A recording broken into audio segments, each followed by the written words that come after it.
С началото на пролета всички дами и всички господа искат да влязат във форма, затова търсят и всички алтернативни методи, с които това да се постигне. Един от доказаните методи, това е червения студен липолитичен лазер, който е част от технологията на апарата Екзимия. Знаете, говорим доста отдавна за Екзимия с FDA сертификат, който успява по много добър и здравословен и ефективен начин да контурира тялото и да въздейства на масното съдържимо в клетката. Мултиполярната лазер порация с вибрации е уникална и ефикасна алтернатива на хирургичната липосукция.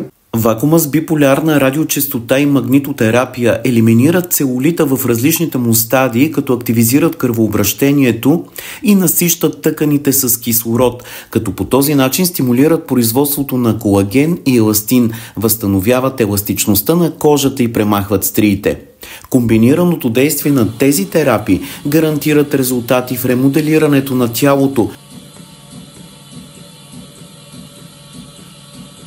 Кожата да бъде изключително еластична, без целулит, без никакви дефекти по нея и така всяка жена да може да посрещне пролета щастлива и много усмихната.